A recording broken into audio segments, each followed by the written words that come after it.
So I went out and got a Dremel tool to work on this weird rubber doll. And I tried it out and it looks like it's gonna work. So I put this sander on there. I don't really know if I'm gonna stick with it or not, but let's see how this goes.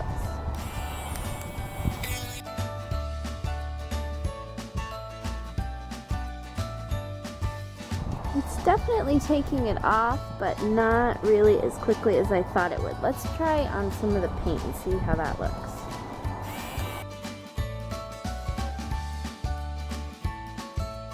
So it is coming off. It looks like everyone was right and it's going to be a very slow process. I have to do this outside because obviously it's making a lot of dust, and as most of you know, I have a little guy and I don't want him to breathe it in. Obviously I don't want to breathe it in either. So we'll see how it goes with the weather as far as how much I can get this done. But for now, this is where we're at, sanding.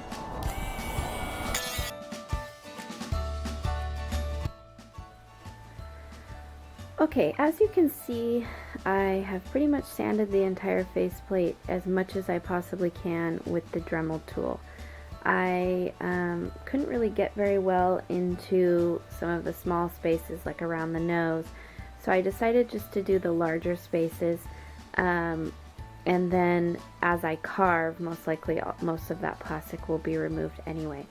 So I've also started carving a little bit, so I thought I would show a little bit of that process. The Dremel tool worked pretty well, however she is pretty rough, so I'm having to use a heavy-duty sandpaper. I'm using this one, the grit is here, to get most of it off and to smooth out any of the marks made by the Dremel tool.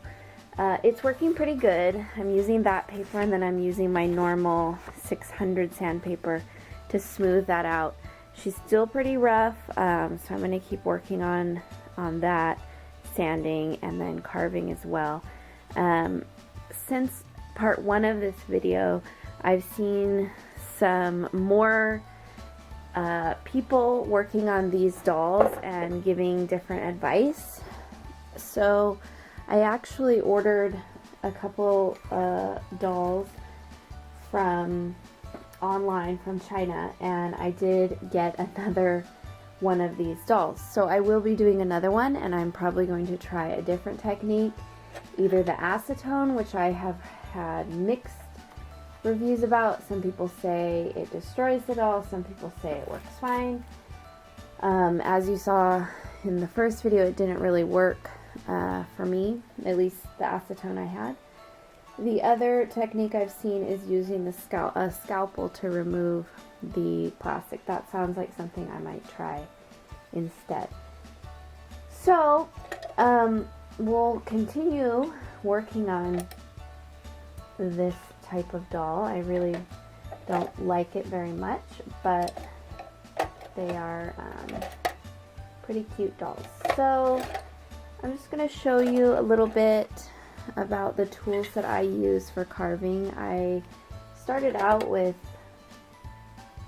just really simple tools that I had around the house, and I have since then invested in a couple of things. I'm still using the same file that my stepdad gave me. I used this one.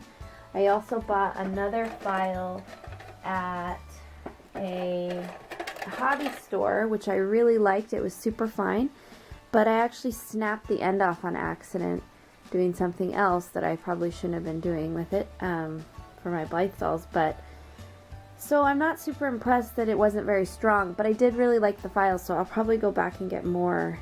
However, it was a $6 file, so not really worth it if they're gonna break.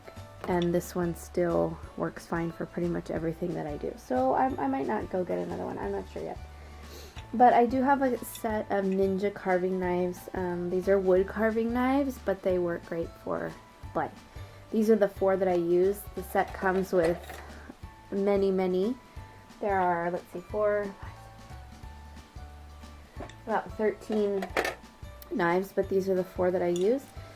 2 of them are kind of like scalpels, and the other 2 are for kind of digging. I don't really know the name of the tool, so I'm sorry about that. So, as far as what I'm doing with this doll, I use a pencil to make the mouth lines so that I can kind of follow along.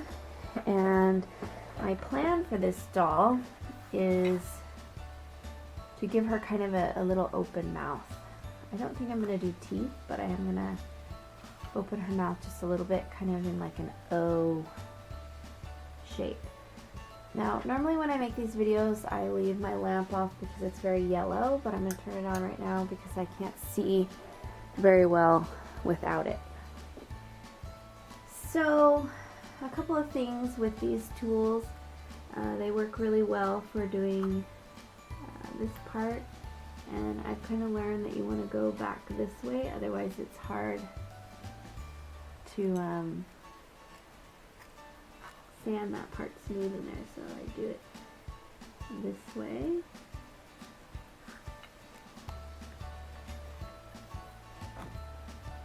Just going to show you a little bit. It's a little hard to use while recording, but as you can see, the plastic is coming off the rubber face part. So as far as smoothing this out, I'm going to work on that a little bit later after I'm more done carving her.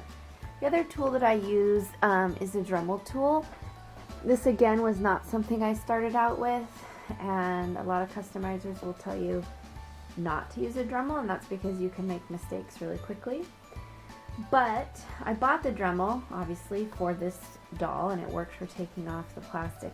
But I'm also now using the Dremel to do the nose holes because it takes a really long time to do it by hand. It's definitely possible to just sand away and carve away with the little file, but it takes quite a long time. So I use this attachment on my Dremel and just make some holes and then clean them up. So I'm going to show you in the next video the progress and how well I've smoothed her out. So thanks for watching, and stay tuned for more on this rubber face doll. Thank you.